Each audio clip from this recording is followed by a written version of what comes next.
الحمدللہ رب العالمین والعاقبۃ للمتقین والصلاة والسلام علی اشرف الانبیاء والمرسلین وعلی آلہ واصحابہ اجمعین، اما بعد۔ دروس مکتوبات شریف کے سلسلے میں حضور سیدنا امام ربانی مجدد الفسانی قدس سرہ النورانی کے مکتوبات قدسی آیات جلد اول کے مکتوب نمبر 80 کے درس کا شرف آج ہم حاصل کریں گے، اور اس مکتوب شریف کا عنوان ہے 73 فرقوں میں سے جو صاحب وہ فرقہ جو 73 فرقوں میں سے ناجی ہے، یعنی اہل سنہ والجماعہ، اور بدعتی فرقوں کی مذمت اور ان کے مناسب امور کے بیان میں۔ یہ بہت اہم مکتوب ہے اور اہل سنت کی تائید اور قرآن اور سنت حدیث سے اور صحابہ کے اقوال سے، تو اس کے درس کا ہم شرف حاصل کریں گے۔ اللہ تعالیٰ سے دعا ہے کہ اللہ تعالیٰ ہمیں اہل سنہ والجماعہ پر، جو ہمیں اپنے آباء و اجداد سے، اپنے اسلاف سے، جو سیدنا امام اعظم ابو حنیفہ رضی اللہ تعالیٰ عنہ کا جو مذہب اور مسلک یا مشرب جو ہمیں ملا، اللہ تعالیٰ ہمیں اور ہماری آئندہ نسلوں کو اہل سنت والجماعت پر تا قیامت رکھے استقامت سے، اور باطل فرقوں کے شر اور فتنوں سے اللہ تعالیٰ ہمیں اور ہماری نسلوں کو محفوظ فرمائے۔ تو اس کے بعد اب حمد و صلوات کے بعد آپ فرماتے ہیں کہ حضرت حق سبحانہ تعالی دعا کے الفاظ ہیں دعائیہ، شریعت مصطفیہ علیہ صاحب الصلاۃ والتحیہ کے راستے اور طریقے پر آپ کو قائم رکھے۔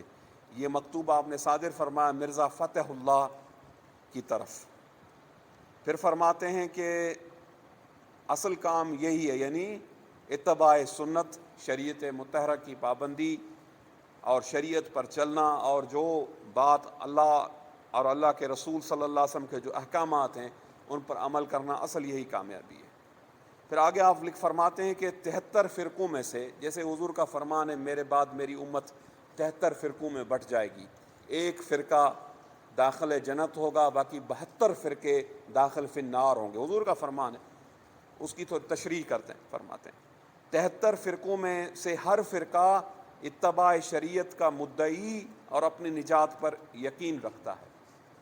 آپ یہ فرماتے ہیں کہ جو 73 فرقے جو حضور کی امت میں ہوں گے، ان میں اب تو پتہ نہیں کتنے فرقے تو ظاہر ہو چکے ہیں، تو ہر فرقے کے پاس ایک دلیل ہے، اور وہ دلیل ہے، وہ کہتے ہیں کہ ہم ہی شریعت پر پورے ہیں اور ہم ہی نجات یافتہ یا ناجی ہیں۔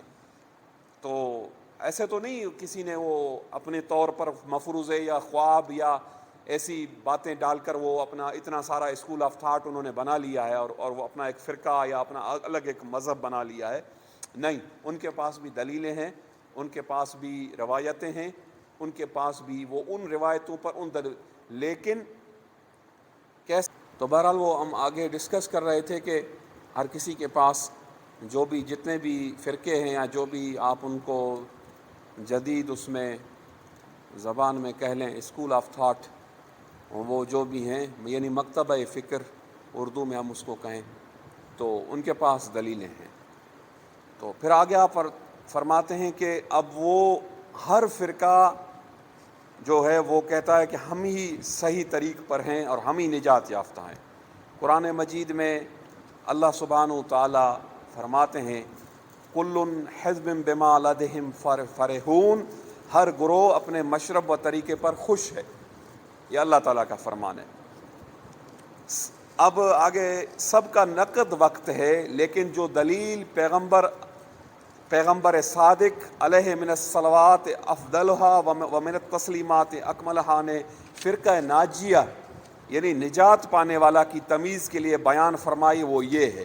فرقہ ناجیہ یعنی حضور انور صلی اللہ علیہ وسلم نے جو فرمان ہے حضور کا، یا حدیث ہے یا دلیل ہے، حضور انور صلی اللہ علیہ وسلم سے ہم پوچھیں نا کہ فرقہ ناجیہ کون سا ہے، ہم تو سب اپنے جو بھی جتنے فرقے ہیں اس میں خوش ہیں۔ آگے اللہ تعالیٰ کا فرمان میں نے آپ کو بتایا۔ اب حضور کیا فرماتے ہیں، جو اکثر ہم اپنے دروس میں اس پر درس دیتے ہیں، اور وہ حضور کی مشہور جو فرمان ہے کہ الذین ہم علی وانا علیہ واصحابی، یہ روایت جو ہے یہ مختلف طرق سے یہ روایت آئی ہے، ما انا علیہ اصحابی بھی آئی ہے، اور مختلف طرق اور اسانید سے لیکن اس مکتوب میں جو یہ ہے کہ یعنی فرقوں میں سے صرف ایک فرقہ جو نجات پائے گا وہ ہے جو اس طریقے پر قائم ہے جس پر میں ہوں اور میرے صحابہ۔ حضور کا فرمان ہے کہ ان فرقوں میں ناجی فرقہ وہ ہوگا، نجات یافتہ وہ فرقہ ہوگا جو میرے طریقے پر اور میرے صحابہ کرام رضوان اللہ تعالیٰ عنہم اجمعین کے طریق پر چلے۔ پھر آگے فرماتے ہیں کہ اس مقام پر صاحب شریعت علیہ الصلاۃ والسلام کا ذکر کافی ہونے کے باوجود صحابہ کرام کا ذکر ممکن ہے، یہ ظاہر کرنے کے لیے ہو کہ میرا طریقہ وہی ہے جو میرے صحابہ کا ہے، اور نجات کا طریقہ صرف ان کی اتباع کے طریقے سے وابستہ ہے، جیسا کہ خداوند تعالیٰ کا ارشاد ہے من یطع الرسول فقد اطاع اللہ، جس نے میرے رسول کی اطاعت کی اس نے در حقیقت مجھ خدا تعالیٰ کی اطاعت کی۔ جس نے شریعت پر جو چلا، یا احکام شریعت ہیں یا یہ عقائد ہیں، ان پر چلا، اس نے سمجھے کہ اللہ تعالیٰ کا فرمان ہے، جس نے میرے رسول کی اطاعت کی اس نے در حقیقت خدا تعالیٰ کی اطاعت کی۔ بس رسول اللہ کی اطاعت عین خداوند تعالیٰ کی اطاعت ہے، اور رسول پاک علیہ الصلاۃ والسلام کی اطاعت کے خلاف چلنا عین خدا تعالیٰ کی معیست و نافرمانی ہے۔ وہ گناہ ہے، سخت معیست کہتے ہیں اس کو۔ جن لوگوں نے خدا تعالیٰ کی اطاعت کو رسول کی اطاعت کے خلاف اور الگ کوئی چیز تصور کیا ہوا ہے، اللہ تعالیٰ ان کے حال کی قرآن مجید میں خبر دیتا ہے اور ان پر حکم کفر لگاتا ہے۔ یہ کون کو حکم کفر لگاتے ہیں؟ اللہ تعالیٰ۔ اب ان میں بعض جو فرقے ایسے ہیں، بعض اسکول آف تھاٹ اس میں سے ایسے ہیں، یا بعض مذہب ایسے ہیں جو کہتے ہیں کہ حضور انور صلی اللہ علیہ وسلم کی اطاعت کے بغیر بھی اللہ تعالیٰ تک پہنچا جا سکتا ہے حضور کی اطاعت۔ تو اللہ سبحانہ و تعالیٰ، اب میں نام نہیں لوں گا، بہت سارے فرقے اب وجود میں آ چکے ہیں، تو اللہ تعالیٰ ان کی مذمت فرماتا ہے۔ اللہ تعالیٰ قرآن میں ان پر حالت اور ان پر اللہ تعالیٰ کفر کا حکم کون لگاتا ہے؟ ہم نہیں لگاتے، اللہ لگاتا ہے۔ اللہ تعالیٰ فرماتا ہے، اور اللہ تعالیٰ نے وہ سارے ہمیں بتا دیے، ان کا سلوشن بتا دیا اللہ تعالیٰ نے کہ کون فرقہ حق پر ہے۔ اب اللہ تعالیٰ کا ارشاد، یہ سورہ نساء ہے اور 6 پارہ ہے، تو اس کی آیات ہیں۔ اب اس میں اللہ تعالیٰ کیا فرماتا ہے؟ یریدون ان یفرقوا بین اللہ ورسلہ ویقولون نؤمن ببعض ونکفر ببعض ویریدون ان یتخذوا بین ذلک سبیلا اولئک هم الکافرون حقا۔ اللہ سبحانہ وتعالیٰ فرماتے اس آیہ مبارک، ان آیات بینات کا ترجمہ یہ ہے کہ بے شک بے ایمان لوگ چاہتے ہیں کہ اللہ اور اس کے رسولوں کے درمیان تفرقہ ڈالیں، بے ایمان لوگ، اور کہتے ہیں کہ ہم بعض پر ایمان لاتے ہیں اور بعض سے کفر کرتے ہیں، اور چاہتے ہیں کہ اس کے درمیان کا راستہ اختیار کریں۔ ایسے ہی لوگ در حقیقت پکے کافر ہیں۔ یہ اللہ تعالیٰ کا ارشاد۔ پس ہمارے زیر بحث مسئلے میں گزشتہ بیان سے واضح ہو گیا کہ صحابہ کرام رضوان اللہ تعالیٰ علیہم اجمعین کے طریقے کی پیروی سے مخالفت کرتے ہوئے حضور نبی کریم علیہ الصلاۃ والسلام کے اتباع و پیروی کا دعویٰ کرنا سراسر باطل دعویٰ ہے۔ یہ بہت بڑی بات، بلکہ ایسی اتباع در حقیقت رسول اکرم صلی اللہ علیہ وسلم کی عین معیست اور عین نافرمانی ہے۔ لہٰذا صحابہ کرام سے مخالف طریقہ اختیار کر کے نجات کی مجال و گنجائش اور نجات کا امکان کہاں ہے؟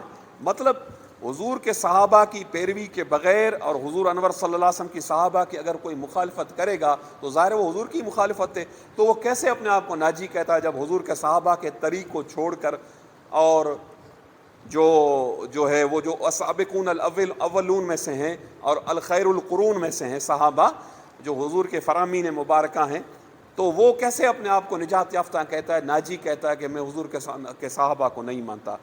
تو یہ اللہ تعالیٰ کے اس ارشاد سے جو آیات بینات پڑھی اس میں سے یہ ساری بات لازم۔ پھر آگے اللہ تعالیٰ کا ایک اور فرمان، اس میں اللہ تعالیٰ فرماتے ہیں یحسبون انہم علی شیء الا انہم هم الکاذبون، ان گمراہوں کا گمان ہے کہ وہ کسی صحیح شے مسلک پر ہیں، سن لو بے شک یہی لوگ جھوٹے ہیں۔ اب یہ بھی اللہ تعالیٰ نے رد فرما دیا ان کا کہ یہ لوگ کہتے ہیں ہم صحیح مسلک پر ہیں، اللہ تعالیٰ فرماتا ہے یہ لوگ جھوٹے ہیں، ان کی بات مت مانو۔ یہ اللہ تعالیٰ کا ارشاد، نص قرآن، دلیل قرآن، سپریم اتھارٹی قرآن کو تو ہمارا ایمان ہے قرآن پر، یہ قرآن کی آیات ہیں، اور اس میں ذرا بھر بھی شک نہیں کہ صحابہ کرام رضوان اللہ تعالیٰ اجمعین کی اتباع کا پابند صرف اہل سنت والجماعت کا گروہ ہے۔ اور اہل سنت میں کون آ جاتا ہے؟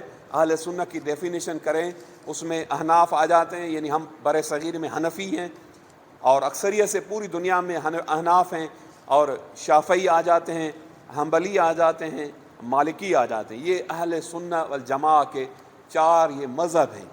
پھر ان میں بھی اگر کوئی عقائد میں گڑبڑ ہو، وہ فی زمانہ جو اختلاف اور جو ہے وہ اس میں وہ اگر وہ صحابہ کو کوئی نہیں مانتا، یا صحابہ کی توہین کرتا ہے، یا اہل بیت کی توہین کرتا ہے، یا صحابہ کے اجتہادی امور میں جو صحابہ کے آپس میں اجتہادی اختلافات تھے ان کو بنیاد بنا کر صحابہ کی ذات پر تنقید اور تنقیص کرتا ہے، تو وہ اہل سنت سے خارج ہو جاتا ہے۔ تو یہ 4 جو مذہب ہیں، یہ جو 4 جو ہیں وہ منہج ہیں، یہ ہیں۔ تو ہم ڈسکس کریں گے اس بر صغیر میں، ہم ڈسکس کریں گے احناف پر۔ سیدنا امام اعظم ابو حنیفہ، حضرت سیدنا نعمان بن ثابت رضی اللہ تعالیٰ کے بر صغیر میں سب کانٹیننٹ میں ہم سب حنفی ہیں، اکثریت احناف کی ہے، اس کے بعد پھر دوسرے فرقے ہیں لیکن اکثریت احناف کی ہے۔ تو پھر آگے فرماتے ہیں کہ نجات پانے والا بھی یہی فرقہ ہے، کیونکہ صحابہ کرام رضوان اللہ علیہم اجمعین پر طعن، صحابہ پر میں وہ ابھی آ گیا، طعن و تشنیع کرنے والے فرقے صحابہ کرام کے اتباع سے محروم ہیں۔ جو صحابہ پر تشنیع کرے گا، گستاخی کرے گا، بد زبانی کرے گا، بکواس کرے گا، آسان الفاظ میں جو صحابہ کی ذات پر بھونکے گا کتے کی طرح، تو جیسے روافض، خوارج اور معتزلہ، یہ 3 فرقے ہیں، روافض، خوارج اور معتزلہ، یہ سب نو پیدا شدہ فرقے ہیں۔ حضرت مجدد فرماتے ہیں یہ نئے فرقے ہیں، یعنی پہلے یہ نہیں تھے۔ ان کا رئیس اور سردار، ان 3 فرقوں کا رئیس اور سردار کون تھا؟ ان کا رئیس اور سردار واصل بن عطا تھا، جو امام اہل سنت تابعی کبیر حضرت سیدنا امام حسن بصری رضی اللہ تعالیٰ عنہ کے شاگردوں میں سے تھا۔ ہے وہ شخص ایمان اور کفر کے درمیان واسطہ ثابت کرنے کی بنا پر سیدنا امام حسن بصری رضی اللہ تعالیٰ سے الگ ہو گیا۔ امام حسن بصری وہ جلیل القدر ہستی ہیں جو 3 ہمارے سلاسل طریقت ہیں، قادریہ، چشتیہ، سہروردیہ، اس کے امام ہیں۔ تو براہ راست حضرت سیدنا علی المرتضیٰ شیر خدا سے فیض یافتہ ہیں، اور تابعی بہت بڑے تابعی ہیں۔ کئی روایت میں آتا ہے کہ ایک روایت میں آتا ہے کہ 130 کبار جید جو صحابہ تھے، کبار ان کی انہیں زیارت ہوئی، بڑے بڑے صاحب۔ ایک روایت میں آتا ہے 230، اور وہ بہت بڑے اس امت کے برگزیدہ اکابر اور اعظم مشائخ اور علماء میں ہوئے ہیں، اور ان کا مقام اور مرتبہ بہت زیادہ بلند ہے۔ اور وہ سیدنا امام حسن بصری رضی اللہ تعالیٰ عنہ، بصرہ شریف میں ان کا مزار ہے، عراق میں۔ وہ ان کو کئی سعادتیں حاصل ہیں۔ ایک مشہور سعادت وہ جو سیدنا امام حسن بصری کو حاصل ہے وہ یہ ہے کہ ان کی والدہ حضور انور صلی اللہ علیہ وسلم کی زوجہ مطہرہ ام المومنین حضرت بی بی سیدہ ام سلمہ رضی اللہ تعالیٰ عنہ کی باندی تھی، باندی خادمہ نوکرانی تھی۔ تو یہ جو سیدنا امام حسن بصری تھے، انہوں نے بھی حضور کی زیارت کی، لیکن یہ صغیر تھے، بہت زیادہ چھوٹی عمر کے شیر خوار بچے تھے۔ تو ظاہر ہے وہ حضور کے حویلی میں کاشان اقدس میں ان کی والدہ باندی تھی ام المومنین کی۔ تو یہ ایک مرتبہ روایت میں آتا ہے کہ وہ ام المومنین سیدہ حضرت بی بی ام سلمہ کو اولاد نہیں تھی، حضور انور صلی اللہ علیہ وسلم سے جب ان کا نکاح ہوا پہلے اولاد تھی، تو ام المومنین حضرت بی بی ام سلمہ رضی اللہ تعالیٰ عنہ نے حضور سے، امام حسن بصری جب یہ شیر خوار تھے تو حضور سے ان کے لیے دعا کی درخواست کی، اور حضور کو یہ عرض کی کہ یا رسول اللہ، میرا کوئی بیٹا نہیں، حسن میرا بیٹا ہے بصری، اور اس کے لیے برکت کے لیے دعا کریں۔ پھر حضور انور صاحب اور حضور نے یہاں تک ام المومنین نے مہربانی کی کہ اپنی مہربانی سے آپ نے ان کو دودھ شریک بنایا۔ وہ دودھ نہیں تھا لیکن وہ ان کو یہ بچہ تھا، ان کو یہ سعادت بخشی، اپنی چھاتی سے لگایا امام حسن بصری کو، یہ ام المومنین کی یہ سعادت نصیب۔ پھر حضور صلی اللہ علیہ وسلم خوش ہوئے، راضی، حضور نے امام حسن بصری کے لیے دعائیں کی، اور ان دعاؤں کا اثر اور ثمرات ہے کہ امام حسن بصری رضی اللہ تعالیٰ عنہ کو بڑا اعلیٰ سے اعلیٰ مقام ہوا۔ اور سیدنا حضرت علی المرتضیٰ رضی اللہ تعالیٰ عنہ جب کوفے تشریف لائے، دارالخلافہ منتقل ہوا کوفے قصر خلافت، تو یہ سیدنا حضرت علی المرتضیٰ کے پاس آئے، اور ایک روایت میں یہ آتا ہے کہ امیر المومنین سیدنا مولا مرتضیٰ رضی اللہ تعالیٰ عنہ وضو فرما رہے تھے، اور امام حسن بصری نے حضرت مولا مرتضیٰ سے عرض کیا، حضور مجھے وضو کا طریقہ سکھائیں، صحیح وضو کیسے کیا جاتا ہے۔ حضرت مولا علی نے ان کو کہا آفتابہ لاؤ، یہ آفتابہ لائے، اور حضور حضرت مولا علی مرتضیٰ نے انہیں وضو کا طریقہ سکھایا، اور ان کے لیے دعائے خیر اور برکت اور ان پر نگاہ فیض ڈالی۔ تو پھر یہ وہیں پر بیعت ہوئے۔ ایک ان کی سند یہ ہے براہ راست ہے، دوسری سند پھر ائمہ اہل بیت سے دوسری بھی امام حسن بصری تک ایک ان تمام ثلاثہ کی آتی ہے۔ تو یہ بہت بڑی ہستی تھے، بہت بڑے تابعی کبیر تھے۔ تو یہ جو واصل بن عطا تھا، یہ امام اہل سنت، یہ 80 ہجری میں واصل بن عطا جو منکر ہوا ان سے اور اپنے امام سے الگ ہوا، یہ مدینہ منورہ میں پیدا ہوا، اور 80 ہجری میں جو صحابہ کا زمانہ تھا، یعنی اور 131 ہجری میں مر گیا۔ اس شخص کی کافی تصانیف ہیں، جیسے اس نے اصناف المرجیہ، کتاب التوبہ، کتاب المعانی القرآن، یہ شخص یہ تھا، یہ جنگ جمل میں جو لگی تھی جنگ، اس میں شرکت کرنے والے لوگوں کے جو شرکت کی جن صحابہ نے جنگ، ہزار ام المومنین اما عائشہ تھی، سیدنا طلحہ تھے، سیدنا زبیر بن عوام تھے، وہ عشرہ مبشرہ میں، اور ام المومنین تھی حضرت علی اور ام اما عائشہ کے بعد۔ یہ کہتا تھا کہ وہ لوگ عادل نہیں تھے، نعوذ باللہ، نقل کفر کو، انہوں نے ظلم کیا، اور انہوں نے واصل بن عطا کہتا تھا کہ انہوں نے حضرت علی سے ایک جنگ کی، یعنی کہ ام المومنین اما عائشہ صدیقہ طیبہ طاہرہ اور جو سیدنا طلحہ اور سیدنا زبیر، یہ اور بھی کئی صحابہ تھے ام المومنین کے ساتھ، یہ ان کو صحیح نہیں مانتا تھا، عادل نہیں مانتا تھا، جو ہمارے اہل سنت۔ اس عقیدے کی بنیاد پر یہ حضرت امام حسن بصری سے اس کا اختلاف ہوا، اور امام حسن بصری رضی اللہ تعالیٰ نے اسے نکال دیا واصل بن عطا کو۔ پھر واصل بن عطا اسی گمراہی میں مرا۔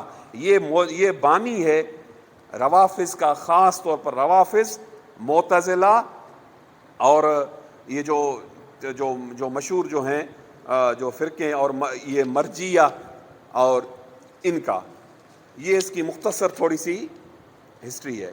تو اب سیدنا امام حسن بصری کا جو وصال ہے وہ 110 ہجری میں ہے، 110 ہجری میں۔ اس وقت آپ کی عمر 70 سال کے قریب تھی، 70 سال۔ علامہ ابن حجر حیتمی نے رحمۃ اللہ علیہ نے ان کی تعریف کی ہے کہ آپ فقیہ ہیں، فاضل ہیں، اور شہرت دوام کے مالک ہیں۔ کتابوں کے اوراق اور تمام ممالک اسلامیہ میں آپ کے مناقب جلیلہ اور محامد جمیلہ ثبت ہیں۔ آپ کے تذکروں سے کتب سیر و رجال بھری پڑی ہیں۔ آپ صوفیہ صافیہ کے سردار اور رئیس اور ان کے پیشرو ہیں، اور صوفیہ کے سلسلے آپ ہی پر منتہی ہوتے ہیں۔ یہ مختصر یہ امام ابن حجر حیتمی رحمۃ اللہ علیہ نے جو آپ کے بارے میں ارشاد فرمایا، وہ تھوڑا بہت وہ ذکر کرتا تھا۔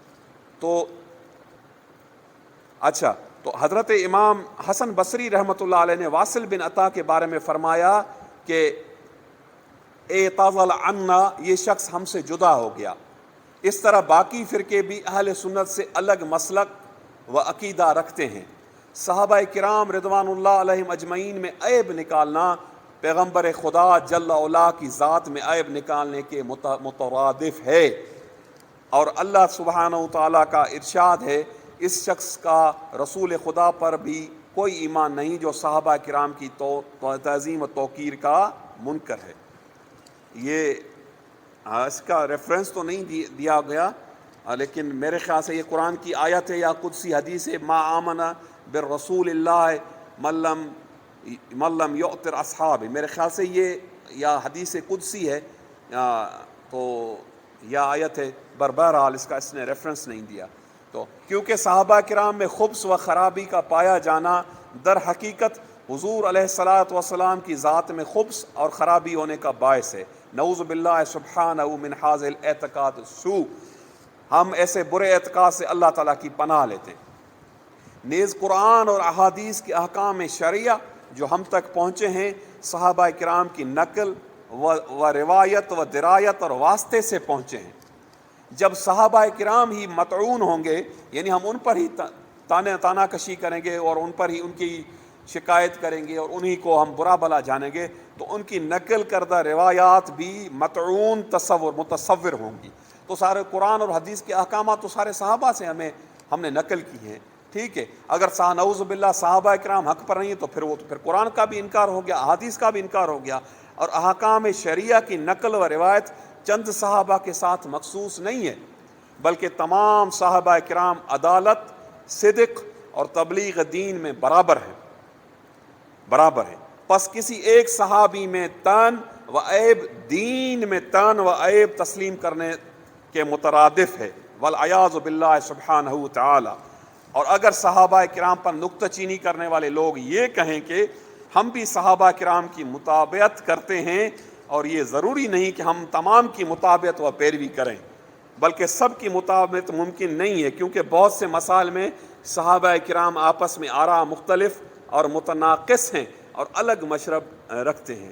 اس میں وہی میں بات ہے آ گئی روافظ کا، میں پہلے ذکر کر چکا ہوں۔ روافظ سب صحابہ کو نہیں مانتے، 3 یا 4 صحابہ، سیدنا حضرت عمار بن یاسر، حضرت صہیب رومی، حضرت سلمان فارسی، جناب حضرت مقداد، جناب سیدنا ابو ذر غفاری، چند صحابہ کو روافظ مانتے ہیں اور کہتے ہیں وہ حق پر تھے اور جو وہ محب اہل بیت تھے، باقی جو تھے نعوذ باللہ نقل کفر نباشد، وہ حق سے پھر گئے تھے۔ یہ اکثر و بیشتر یہ روافظ کے جو مختلف جو فرقے ہیں وہ ان کی دلیل۔ یا آج کل مصیبت یہ ہے کہ روافظ تو پرانا ہو گیا، آج کل پاکستان میں جو تفضیلیت کا مرض ہے، اور تفضیلیوں کے بھی عقائد پاکستان میں اس وقت وہی ہیں، پہلے والے تفضیلیوں کے یہ والے عقائد نہیں تھے، وہ صرف سیدنا حضرت مولا مرتضیٰ کی فضیلت کے قائل تھے، سیدنا صدیق اکبر رضی اللہ تعالیٰ کی ذات پر، پہلے والے، آج سے 300-400 سال پہلے والے تفضیلی۔ اس وقت جو تفضیلی جو پاکستان میں جو مرض مصیبت چل رہی ہے، وہ ان کے عقائد بالکل رافضیوں جیسے۔ آپ کہیں کہ کیسے رافض؟ اور ہمارے اہل سنت کے اندر کے بحث میں ہے، وہ ہمارے ساتھ سنیوں کے ساتھ 12 ربیع الاول کو وہ سنی بن جاتے ہیں اور میلاد کے جھنڈے اٹھاتے ہیں اور یا رسول اللہ کے نعرے بھی لگاتے ہیں۔ 11ویں کو سیدنا غوث اعظم رضی اللہ تعالیٰ کا مرید اپنے آپ کو ظاہر کرتے ہیں، 11ویں بناتے ہیں، 12ویں مناتے ہیں، سب کچھ کرتے ہیں۔ ان میں نقش بندی بھی ہیں، ان میں قادری بھی ہیں، ان میں چشتی بھی ہیں، ان میں سہروردی میں، پھر اپنے اپنے پیروں کے آراس بھی مناتے ہیں اور لوگوں کو ترغیب دیتے ہیں، لوگوں کو مرید بھی کرتے ہیں۔ اور ہمارے اندر ہی، ہماری صفوں کے اندر یہ شیطان اور یہ دجال، یہ تفضیلی جو اس وقت پاکستان میں سب سے بڑا فتنہ ہے، اور یہ فتنہ اس کو پروموٹ کون کر رہا ہے؟ واضح لفظوں میں کہتا ہوں، اس کو ایران پروموٹ کر رہا ہے۔ پاکستان کو ہمیشہ سے پاکستان مختلف جو فرقے یا مذہب یا جو اسکول آف تھاٹ تھے، انہوں نے پاکستان کو، جب سے پاکستان بنا، ایک تجربہ گاہ بنایا ہوا۔ ہر کسی نے اپنا وہ فنڈز اور پیسے لگائے کہ پاکستان میں ہم اپنا پہلے جو پاکستان میں وہابی اسکول آف تھاٹ تھا، اس کو سعودی عرب سپورٹ کرتا تھا، پیسے دیتا تھا۔ ان وہابیوں نے بڑے بڑے مدرسے بنا لیے، وہابی دیوبندی وغیرہ جو بھی ہیں۔ پھر ان وہابیوں اور دیوبندیوں میں سے طالبان بنے، جو تحریک طالبان، جنہوں نے لوگوں پر ظلم کیا، TTP پاکستان یا جو داعش وغیرہ، تو اور لوگوں کو شہید کیا، بے گناہ انسانیت کا قتل عام کیا، سفاک قاتل، اور حالانکہ ان کا شریعت و دین سے کوئی تعلق نہیں تھا۔ وہ مختلف وہ کفار کی ایجنسیوں کے بنائے ہوئے، ان کو ٹریننگ ہی امریکہ اور اسرائیل نے دی۔ داعش کے بارے میں یہ مشہور رپورٹ ہے، داعش کو بنایا اسرائیل نے، اور انڈیا نے پاکستان طالبان کو، TTP کو، پھر آخر میں اس وقت وہ انڈیا کے ساتھ ہے، انڈیا ہی ان کی سپورٹ کرتا ہے، اور امریکہ۔ تو اب تو سعودی عرب نے الحمدللہ ان سے وہ امداد بھی واپس کا، ہم ان کو امداد بھی نہیں دیں گے، وہ دیوبندیوں کو، وہابیوں کو، اور سعودی عرب نے ان پر فتویٰ بھی نکال دی۔ ہم نے نہیں نکالی، ان کے اپنوں نے کفر کی فتویٰ ان پر نکالی ہے۔ جو میں اکثر دروس میں دے دیتا ہوں. پہلے ہم تو پہلے ہی کہتے تھے، لیکن اب سعودی گورنمنٹ نے آفیشیلی طور پر سعودی بادشاہ کے اس پر دستخط ہیں. نیٹ پر آپ نے وہ فتویٰ لکھی ہوگی. خطبوں کے اندر انہوں نے کہا کہ پاکستان اور ہندوستان میں جو دیوبندی جو ہیں، وہابیوں کے ایک فرقہ ہے جو اہل حدیث کہلاتا ہے، وہ تقلید کا انکار کرتا ہے، لیکن یہ جو دیوبندی ہیں جو حنفی کہلاتے ہیں، ان کے بارے میں سعودی گورنمنٹ کا فتویٰ ہے کہ یہ گمراہ ہیں اور یہ اسلام سے خارج ہیں، یہ فتنہ کرنے والے لوگ ہیں. اور سعودی عرب میں تبلیغی جماعت پر پابندی لگا دی سعودی عالموں نے، سعودی گورنمنٹ نے. یہ ان کا آپس کا مسئلہ ہے. لیکن بہرحال یہ یہاں آ کر یہ لوگ ہمیشہ ہمیں دلیل کیا دیتے تھے؟ جب ہمارے لوگ حرمین شریفین کی زیارت کو جاتے تھے تو یہ لوگ ہمارے پاکستانی، یہ مولوی، یہ متوع، وہ کہتے تھے کہ دیکھو سعودی عرب وہاں قبلہ ہے، اللہ تعالیٰ کا گھر ہے بیت اللہ، وہاں نماز کے بعد دعا نہیں مانگی جاتی، تم کیوں دعا مانگتے ہو؟ وہاں جنازے کے بعد دعا نہیں مانگی جاتی، تم کیوں دعا مانگتے ہو؟ اور وہاں یہ وسیلہ والی دعا نہیں ہے اور یہ چیزیں نہیں ہیں، اور تم نے یہاں پاکستان میں نیا دین بنایا ہے. یہ ساری چیزیں آ کر یہ لوگ، پھر ہمارے لوگ جو وہاں سے جو جاہل قسم کے لوگ ہو کر آتے تھے، ان کے اگر کوئی دام تزویر میں یا ان کے جو مقاصد شیطانی ہیں، یا ان کے جو مقاصد شیطانی کے جو جال ہیں، ان میں پھنس جاتے تھے. پھر یہاں آ کر وہ لوگ علماء سے بھی بحث کرتے تھے اور عام لوگوں سے.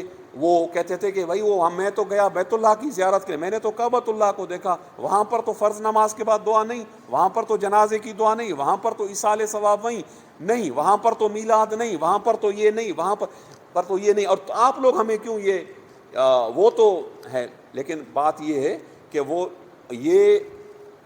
یہ ان کا طریقہ تھا، واردات تھا. لیکن الحمدللہ اب سعودی گورنمنٹ کو ان کی سمجھ آ گئی، اور موجودہ جو سعودی جو ہیں کراؤن پرنس ہیں، پرنس سلمان، اس کراؤن پرنس کی نگراہی میں وہ جو ہے، کیونکہ وہ سعودی عرب جو ہے وہ ابھی بہت زیادہ امریکہ کے کہنے پر ماڈرن ہو گیا ہے، اور بہت زیادہ وہ ہیں سعودی جو ہیں وہ ان میں وہ آ گیا ہے، وہ پہلے والی جو شدت اور وہ جو تھا وہ ایکسٹریم کی حد تک جو ان کے مولوی کرتے. اب ان مولویوں کو بھی کافیوں کو فارغ کر دیا ہے. پہلے تو بڑی داڑھی والے مولوی تھے ان کے، جن کی یہاں تک ناف تک دالیاں تھیں، وہ اہل حدیث سعودی. اب تو آپ نے دیکھا ہوگا اس سال ماشاءاللہ جو حج کا جو خطبہ جس امام نے دیا ہے عرفات میں، وہ تو ماشاءاللہ کلین شیو سے بس تھوڑا سا 2 دن کی شیو ہے اس کی صرف. جیسے ہمارے نوجوان لڑکے آج کل ماشاءاللہ داڑھی کا رواج ہے تو 2-3 دن کی شیو رکھ کر وہ کرتے ہیں، یا شیعہ کے جو مجتہد وغیرہ جن کی داڑھی ہوتی ہے 2-3-4 دن کی شیو. اب وہ جو امام جس نے حج پہلے شیخ عبد الرحمن سدیس خطبہ دیتے تھے، جو حرم کے مشہور امام ہیں، اس وقت جو سعودی گورنمنٹ نے یہ دنیا کو پیغام دیا کہ ہم مولوی ایسا ہونا چاہیے. ہمارا دیکھو کتنا ڈاکٹر بندر نام ہے، پھر بندر ہے یا وہ پتہ نہیں وہ ایوبیا والا بندر ہے، کوہمری والا، یا دوسرا کوئی بندر ہے. وہ مسٹر ڈاکٹر بندر نے جو خطبہ دیا ہے وہ بالکل اس کی داڑھی بالکل آج کل کے جو نوجوان ہیں جو داڑھی کو کچھ دن رکھتے ہیں پھر داڑھی کو صاف کرتے ہیں، پھر کہتے ہیں یہ اسکن کے لیے اچھا ہوتا ہے، اور یہ تو وہ جو چیزیں وہ جو ہیں تو وہ اس میں آگے اب ان پر وہ پابندی لگ گئی، اور یہ جو ہیں یہ چیزیں جو ہیں وہ وہاں سے ختم ہو گئی. کیونکہ صحابہ کرام میں خبث اور خرابی کا پایا جانا در حقیقت حضور علیہ الصلاۃ والسلام کی ذات میں خبث اور خرابی ہونے کا باعث ہے. نعوذ باللہ سبحانہ من حاذ الاعتقاد السوء. ہم ایسے برے اعتقاد سے اللہ تعالیٰ کے پاس پناہ لیتے ہیں. نیز قرآن و احادیث کے احکام شرعیہ جو ہم تک پہنچے ہیں صحابہ کرام کی نقل اور درایت و روایت سے پہنچے. اور اگر صحابہ کرام پر نکتہ چینی کرنے والے یہ لوگ کہیں گے کہ جو ہم ہیں وہ صحابہ کی مطابقت کرتے ہیں تو یہ بات ان کی غلط ہے. تو آپ فرماتے ہیں کہ حضرت بعض کی مطابقت اس وقت سود مند ثابت ہو سکتی ہے کہ جب اس کے ساتھ بعض دوسرے صحابہ کا انکار نہ ہو. بعض کے انکار کی صورت میں بعض دوسروں کی مطابقت کا وجود متصور نہیں ہو سکتا، اس لیے کہ حضرت سیدنا مولا مرتضیٰ رضی اللہ تعالیٰ عنہ نے خلفائے ثلاثہ یعنی سیدنا صدیق اکبر، سیدنا فاروق اعظم اور سیدنا عثمان ذی النورین کی تعظیم اور توقیر کی ہے، اور انہیں اپنا مقتدا اور پیشوا بننے کا اہل تصور کرتے ہوئے ان کے ہاتھ پر بیعت کی ہے. پس خلفائے ثلاثہ کے انکار کے ساتھ حضرت امیر کرم اللہ وجہہ الکریم کی مطابقت کا دعویٰ کرنا محض افتراء ہے، جھوٹ ہے. بلکہ خلفائے ثلاثہ کا یہ انکار در حقیقت میں یعنی تینوں خلیفوں کا انکار سیدنا حضرت مولا مرتضیٰ کا انکار ہے اور حضرت امیر کے اقوال و افعال کا صریح رد ہے۔ شیر خدا حضرت سیدنا علی المرتضیٰ رضی اللہ تعالیٰ کی ذات میں تقیے کا احتمال ماننا بھی کم عقلی کے باعث ہے۔ جو یہ لوگ روافض کہتے ہیں کہ حضرت علی نے بیعت جو کی وہ مرضی سے نہیں کی، نعوذ باللہ، وہ ان کا مذہب روافض کا تقیہ وہ جھوٹ پر مبنی تھی، حضرت علی ڈرتے تھے اور ان کو کام چلانا تھا، اور اس لیے نعوذ باللہ اب یہ اس میں ان کا روافض کا جو مسلک ہے وہ اور وہ حضرت علی شیر خدا، مشکل کشا، شاہ مرداں، اشجع الاشجعین، تمام بہادروں کے سردار، اب وہ ڈریں گے اور وہ تقیہ کریں گے کہ حضرت سیدنا صدیق اکبر سے، سیدنا فاروق اعظم سے، سیدنا عثمان ذی النورین سے۔ تو یہ دیکھیں کتنی بے وقوفی اور بےہودگی والی جو باتیں، ہر چھوٹا بچہ بھی جو جس کو اللہ نے تھوڑا بہت عقل وہ بھی سمجھ سکتا ہے کہ میں نے اگلے درس میں ایک اور درس میں اس کا میں نے ذکر کر دیا ہے، ان باتوں کا تفصیل میں نہیں پڑھتا۔ پھر آگے فرماتے ہیں کہ عقل صحیح اس بات کو ہرگز جائز نہیں رکھتی کہ حضرت شیر خدا رضی اللہ تعالیٰ کے کمال معرفت اور شجاعت کے باوجود 30 سال تک خلفائے ثلاثہ رضی اللہ تعالیٰ عنہم کا بغض اپنے سینے میں چھپائے رکھا اور اپنے ضمیر کے خلاف ظاہر کرتے رہے، اور اتنا عرصہ نفاق کے ساتھ نعوذ باللہ ان کی صحبت اور مجلس قائم رکھی۔ اہل اسلام میں سے ادنا مسلمان سے بھی ایسا نفاق متصور نہیں ہو سکتا۔ اس فعل کی بدی اور شناعت کا تصور کرنا چاہیے کہ حضرت سیدنا مولا مرتضیٰ رضی اللہ تعالیٰ کی طرف ایسی بے بسی، ایسے فریب اور ایسے نفاق سے موصوف تھے، نعوذ باللہ من ذالک۔ جو روافض کہتے ہیں کہ حضرت علی مجبور تھے اور وہ نعوذ باللہ وہ نفاق کے ساتھ انہوں نے 30 سال تک خلفائے ثلاثہ کی صحبت میں رہے، سنگت میں ان کی اطاعت کی۔ اور اگر بالفرض محال یہ تسلیم کر لیا جائے کہ حضرت امیر رضی اللہ تعالیٰ عنہ خلفائے ثلاثہ رضی اللہ تعالیٰ عنہم کی تعظیم و توقیر تقیے کے تحت ازروع نفاق کرتے تھے، تو حضور نبی اکرم صلی اللہ علیہ وسلم خلفائے ثلاثہ رضی اللہ عنہم کی اول سے آخر تک تعظیم و توقیر کرتے تھے اور انہیں بزرگ جانتے تھے۔ اس کا کیا جواب پھر ہوگا؟ آپ کی ذات کی طرف تو تقیے کی نسبت نہیں ہو سکتی، کیونکہ حق کی تبلیغ و اشاعت پیغمبر پر واجب اور ضروری ہوتی ہے۔ آپ کے لیے تقیہ جائز جاننا بالکل زندقہ، الحاد، بے دینی اور صریحاً کفر ہے۔ اللہ تعالیٰ فرماتا ہے، اب حضور یہ بھی سورہ مائدہ کی آیات ہیں اور یہ 6 پارہ لا یحب اللہ، اللہ تعالیٰ کا ارشاد ہے، اے میرے رسول، اے میرے محبوب، جو کچھ آپ کے رب کی طرف سے آپ پر نازل کیا گیا ہے اسے لوگوں تک پہنچا دیں۔ اگر آپ نے ایسا نہ کیا تو آپ نے خدا کی رسالت کی تبلیغ نہیں کی اور اللہ تعالیٰ آپ کو لوگوں سے بچائے گا۔ یا ایھا الرسول بلغ ما انزل الیک من ربک فإن لم تفعل فما بلغت الرسالۃ واللہ یعصمک من الناس۔ کفار کہا کرتے تھے کہ محمد صلی اللہ علیہ وسلم وحی میں سے جو اس کے موافق ہوتا ہے ظاہر کرتا ہے، اور جو اس کے موافق نہیں ہوتا اسے ظاہر نہیں کرتا بلکہ اسے چھپائے رکھتا ہے، یہ کفار کہتے تھے۔ اور یہ امر طے شدہ ہے کہ نبی کا خطا پر قائم رہنا ناجائز اور ناممکن ہے، ورنہ اس کی شریعت میں خلل اور نقص لازم آئے گا۔ تو جب خلفائے ثلاثہ رضی اللہ عنہم کی تعظیم و توقیر کے خلاف نبی کریم علیہ الصلاۃ والتسلیم سے کچھ بھی ظاہر نہیں ہوا تو قطعی طور پر یہ ثابت ہو گیا کہ ان کی تعظیم و توقیر کرنا خطا سے محفوظ اور زوال سے مامون ہے۔ اب ہم پھر اصل کی طرف رخ کرتے ہیں اور ان کے اعتراض کے جواب کو مزید منقع اور صاف کرتے ہیں کہ اصول میں تمام صحابہ کرام کی مطابقت ضروری ہے، اور ان کا آپس میں اصول کے اندر قطعاً کوئی اختلاف نہ تھا۔ ایک ہوتا ہے دین میں اصول اور ایک ہوتا ہے فروع، اور ان کا آپس کا اختلاف صرف فروع سے تعلق رکھتا ہے۔ وہ شخص جو بعض صحابہ میں عیب نکالتا ہے سب کی مطابقت سے محروم ہے۔ بلا شبہ تمام صحابہ کرام اصول میں باہم بالکل متفق تھے، لیکن ان اکابر دین کے انکار کی نحوست انسان کو اختلاف میں مبتلا کر دیتی ہے اور اتفاق سے دور پھینک دیتی ہے، بلکہ قائل کا انکار اس کی بات کے انکار تک پہنچا دیتا ہے۔ نیز شریعت حقہ کے مبلغ تمام صحابہ کرام ہیں رضوان اللہ تعالیٰ عنہم اجمعین، جیسا کہ پیچھے مذکور ہوا، کیونکہ تمام صحابہ عدول ہیں عدول ہیں. اللہ تعالیٰ نے فرمایا نا, وہ صحابہ, حضور نے فرمایا میرے تمام صحابہ عدول ہیں, عادل ہیں. ہر ایک کی نقلی روایت اور درایت کے ذریعے شریعت کا کچھ نہ کچھ حصہ ہم تک پہنچا ہے. اس طرح ہر ایک سے قرآن مجید کی ایک یا زیادہ آیات جمع کی گئی ہیں. آج ظاہر ہے جو قرآن کا جو وحی ہوتا تھا یا نزول ہوتا تھا, تو قرآن یہ کون تھا, کاتبان قرآن کون تھے, وحی کے کاتب صحابہ ہی تھے نا. تو صحابہ کرام کے انکار سے ان سے نقل شدہ اس آیت سے ایک آیت میں سے ایک آیت کا انکار ہے. لہٰذا منکر کے لیے پوری شریعت پر عمل پیرا ہونا ناممکن ہے. تو نجات اور فلاح کیسے نصیب ہو سکتی ہے؟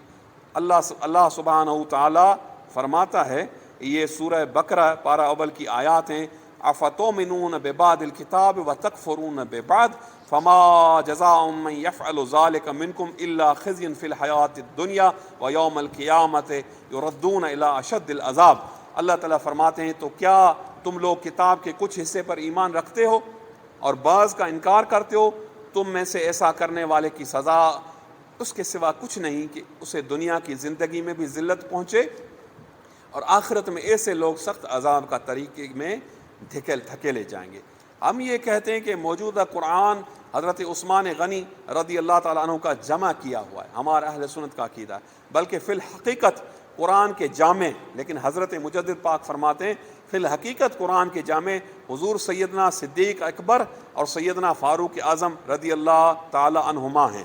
حضرت امیر سیدنا مولا مرتضیٰ رضی اللہ تعالیٰ نے کوئی اور قرآن جمع کیا ہوگا, جیسے شیعہ کا اور روافظ کا دعویٰ کہ حضرت علی نے ایک قرآن مصحف کا ایک الگ نسخہ وہ جمع کیا تھا بزم شیعہ. تو سوچنا چاہیے کہ ان اکابر کا انکار فی الحقیقت قرآن کا انکار ہے, جو قرآن موجود ہے. اعوذ باللہ سبحانہ. کسی نے اہل تشیع کے ایک مجتہد سے سوال کیا کہ یہ قرآن تو حضرت سیدنا عثمان بن عفان رضی اللہ تعالیٰ کا جمع کیا, یعنی وہ جامع القرآن ہے, آپ کا اس قرآن کے متعلق کیا عقیدہ ہے؟ تو اس مجتہد نے جواب دیا کہ انکار میں کوئی مصلحت ہم کو نظر نہیں آتی, کیونکہ اس کے انکار سے تمام دین کا معاملہ درہم برہم ہو جائے گا. تو وہ جو مجتہد تھا وہ صاحب انصاف تھا, اور اس کو جو بات نظر آئی وہ اس نے وہ بتا دی. لیکن اکثر ان کی عقائد کی کتابوں میں ہے یہ کہ وہ قرآن کے بارے میں یہ کہتے ہیں کہ وہ قرآن کے 40 پارے تھے, 10 پارے جو تھے وہ سیدنا عثمان غنی رضی اللہ کی بکری کھا گئی, اور جو تھے باقی 30 پارے بچے. وہ جو 10 پارے تھے ان میں جو اہل بیت اور صحابہ کی تعریف تھی, اور یہ بھی نعوذ باللہ یہ بھی قرآن ہے, یہ بھی تحریف کیا ہوا. پھر باقاعدہ طور پر ایران کی گورنمنٹ سے پبلش کیا ہوا انہوں نے ایک قرآن کا نسخہ چھاپا ہے جسے یہ مصحف فاطمہ کہتے ہیں. میرے پاس وہ موجود ہے کتاب, ان کا چھاپا ہوا قرآن کا 4 یا 5 پارے ہیں وہ, اور وہ انہوں نے بھی یعنی حضرت سیدہ زہرا پاک رضی اللہ تعالیٰ کا قرآن مجید, یہ کہتے ہیں کہ جو حضرت جبرائیل علیہ السلام جو وحی لاتے تھے قرآن کی آیات, وہ سیدہ زہرا سنتی تھیں اور وہ جمع کرتی تھی, وہ اصلی قرآن ہے, وہ ایران گورنمنٹ چھاپا ہے. باقاعدہ اس کی مختلف آیات ہیں, اس میں نعوذ باللہ صحابہ کرام پر تنقید کی گئی ہے, ان کی تنقید کی گئی ہے نعوذ باللہ, اور ان پر جو ہے وہ برا. یہ باقاعدہ ان کی کتاب ایک ایران سے چھپی ہے, وہ اس میں وہ انشاءاللہ کبھی وہ آپ کو وہ دکھائیں گے. تو ان کے بھی کئی فرقے ہیں, تو بہرحال ان میں بھی 72-73 فرقے, روافظ میں بھی 72-73 فرقے ہیں. تو بہرحال تو کچھ 12 اماموں کو مانتے ہیں, کچھ اثنا عشری 6 کو مانتے ہیں, کچھ 5 کو, کچھ 4 کو, کچھ کی کیسے عقائد, کچھ کی کیسے عقائد.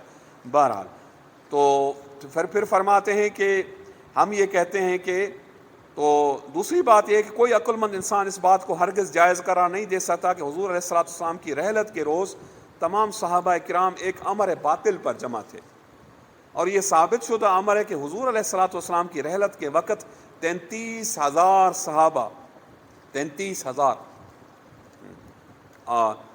مدینہ منورہ میں حاضر اور موجود تھے جب حضور کا وصال ہوا. 33,000 صحابہ, اور سب نے خوشی اور رغبت سے سیدنا صدیق اکبر رضی اللہ تعالیٰ عنہ کی بیعت کی. ان تمام صحابہ کرام کا گمراہی اور دلالت بیعت صدیق پر بزعم شیعہ یا روافظ جمع ہونا محالات میں سے ناممکن ہے. حالانکہ حضور علیہ السلام کا ارشاد ہے کہ لا تجتمع امتی علی الضلالہ, میری امت کبھی گمراہی پر جمع نہیں ہو سکتی. یہ مشکات شریف ہے اور ترمذی شریف میں سیدنا ابن عمر رضی اللہ تعالی عنہما کی روایت ہے. اور ابتدا میں حضرت علی رضی اللہ تعالیٰ عنہ نے جو حضرت سیدنا صدیق اکبر رضی اللہ تعالیٰ عنہ کی بیعت کرنے میں جو دیر ہوئی وہ اس بنا پر تھی کہ آپ کو مشورہ خلافت میں طلب نہیں کیا گیا۔ اس سلسلے میں خود حضرت علی رضی اللہ تعالیٰ عنہ کا ارشاد ہے، یہ تاریخ خلفاء میں موجود ہے کہ حضرت علی فرماتے کہ ہمیں کسی بات سے رنج نہیں پہنچا مگر اس بات سے کہ ہمیں مشورے میں نہیں بلایا گیا، اور بے شک ہمارا یقین ہے کہ سیدنا صدیق اکبر ہم سب میں سے افضل اور بہتر ہے۔ تو یہ حضرت علی کا ارشاد۔ اور صحابہ کرام کا آپس کو مشورہ خلافت میں نہ بلانا ایک مصلحت پر مبنی تھا، اور وہ یہ تھی کہ آپ اہل بیت میں سے موجود رہ کر حضور علیہ الصلوۃ والسلام کے وصال مبارکہ کے حادثہ اور مصیبت میں صدمہ اولیٰ کے وقت ان کو تسلی اور صبر جمیل کی تلقین میں مصروف تھے، اور حضور کی تجہیز، حضور کی تکفین اور اہل بیت کو تسلی کے لیے حضرت علی موجود تھے، اس لیے صحابہ نے انہیں مشورے کے لیے فوراً طلب نہیں کیا۔ بعد میں وہ آئے، انہوں نے سیدنا صدیق اکبر کی رضی اللہ عنہ کی بیعت کی اور تمام مہاجرین اور انصار کی موجودگی میں بیعت کی۔ اور وہ اختلافات جو حضور علیہ الصلوۃ والسلام کے صحابہ کرام میں واقع ہوئے ہرگز خواہش نفس کے تحت نہیں تھے، کیونکہ ان بزرگوں کے نفوس تزکیہ حاصل کر چکے تھے، اور امارگی سے نکل کر نفس امارہ جو انسان گناہ گاروں کا نفس، اس کو نفس امارہ کہتے ہیں۔ اس کے بعد نفس لوامہ آتا ہے جو نیک صالح لوگوں، پھر آتا ہے نفس مطمئنہ جو اللہ کے برگزیدہ بندے، اللہ کے پاک بندے، اور اس میں صحابہ شامل ہیں، اور اس میں اللہ تعالیٰ جس نفس کو مخاطب ہے اس میں صدیقین شامل ہیں، اس میں بڑے بڑے اکابر اولیاء امت شامل ہیں، ان کو نفس مطمئنہ حاصل ہوتا ہے۔ تو امارگی سے نکل کر اطمینان کے مقام پر فائز ہو چکے تھے، ان کی خواہشات شریعت کے تابع ہو چکی تھیں، بلکہ وہ اختلاف اور اجتہاد اور حق کی سربلندی پر مبنی تھا، لہذا جو خطا پر تھے ان کے لیے ایک درجہ ثواب ہے، یعنی اجتہادی خطا۔ اجتہاد میں اگر ایک دوسرے سے انہوں نے اختلاف رکھے، کئی علمی معاملات میں صحابہ کے اختلاف ہیں، آپ دیکھیں حضرت بڑے بڑے محدثین صحابہ، فقہاء صحابہ نے کئی علمی معاملات میں کتب فقہ بھری پڑھی ہیں، ان کا آپس میں علمی اختلاف ہوا ہے، وہ اس کو کہتے ہیں اجتہادی، ذاتی اختلاف نہیں تھا۔ وہ مجتہد کو حق حاصل ہے کہ وہ اپنا اجتہاد ظاہر کرے، اور اگر اسے کوئی بات میں اختلاف کو، اس کو مجتہد کو حق، اس کو بھی درجہ ثواب ہے، 2 درجہ اس کو نیکی ملتی ہے۔ اور یہ جو نزاعی اختلافات بیان کرتے کہ جنگیں ہوئیں، اس میں بھی وہ ان کا اجتہاد تھا، اس میں بھی ان کو برا بلا نہیں کہا جائے گا۔ سیدنا امیر معاویہ رضی اللہ تعالیٰ اور ان کی جماعت کو، انہیں اس پر بھی نیکیاں ملیں گی، کیونکہ وہ بھی مجتہدین تھے۔ سیدنا حضرت امیر معاویہ، سیدنا عمر بن عاص اور بھی کافی صحابہ وہ ساتھ تھے، لیکن حق پر ظاہر ہے حضرت ہمارا اہل سنت کا عقیدہ ہے حضرت مولا مرتضیٰ رضی اللہ تعالیٰ عنہ حق پر تھے، اس لیے زبان کو ان کی شان کے خلاف کچھ کہنے سے روکنا چاہیے، یعنی زبان کو بند رکھنا چاہیے، اور سب کو اچھائی سے یاد کرنا چاہیے، سب صحابہ کو۔ امام شافعی رحمۃ اللہ علیہ فرماتے ہیں کہ صحابہ کے بارے میں حضرت امام شافعی کا مشہور ارشاد، یہ ایسے خون ہیں جن سے اللہ تعالیٰ نے ہمارے ہاتھوں کو پاک رکھا، تو ہمیں اپنی زبانیں بھی ان سے پاک رکھنی چاہیے۔ سبحان اللہ، سبحان اللہ، یہ بہت ہی سنہری گولڈن ورڈز ہیں سیدنا امام شافعی رضی اللہ تعالیٰ عنہ کے صحابہ کرام کے بارے میں۔ ایک دوسرے مقام پر سیدنا حضرت امام شافعی رضی اللہ تعالیٰ عنہ فرماتے ہیں کہ لوگ حضور علیہ الصلوۃ والسلام کے وصال شریف کے بعد مجبور اور پریشان ہوئے تو انہیں اس آسمان کے نیچے ابو بکر صدیق رضی اللہ تعالیٰ عنہ سے بہتر کوئی شخص نہ ملا، تو انہوں نے اپنی گردنوں کا والی سیدنا صدیق اکبر کو بنا لیا۔ سیدنا امام شافعی رضی اللہ عنہ کا یہ قول اس امر کی تصریح ہے کہ وہاں کوئی تقیہ نہیں تھا، اور حضرت امیر رضی اللہ تعالیٰ عنہ حضرت سیدنا صدیق اکبر کی بیعت پر راضی اور خوش تھے۔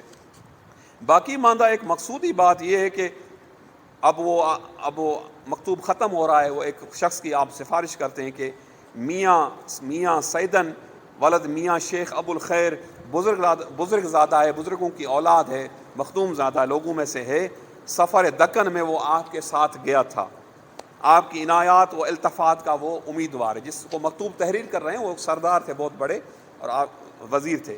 تو پھر آگے فرماتے تھے وہ علماء کی اور مشائخ کی اولاد کی آپ سفارشات کرتے تھے ان سردار کو، ان وزراء کو جو اراکین سلطنت تھے۔ پھر فرماتے ہیں مولانا محمد عارف بھی طالب علم اور بزرگ زادہ ہے۔ مولانا محمد عارف جو آپ کے ساتھ ہے وہ ابھی علم حاصل کر رہا ہے، اور بزرگ زادہ یعنی بزرگوں کی اولاد ہے، علماء کی اولاد ہے۔ اس کا باپ ایک عالم دین شخص تھا، وہ معاشی مدد کے سلسلے میں آپ کی توجہ کا امیدوار ہے۔ والسلام علی من اتبع الہدی والتزم بہ مطابقت مصطفیٰ صلی اللہ علیہ وسلم وما علینا الا البلاغ وآخر دعوانا ان الحمد للہ۔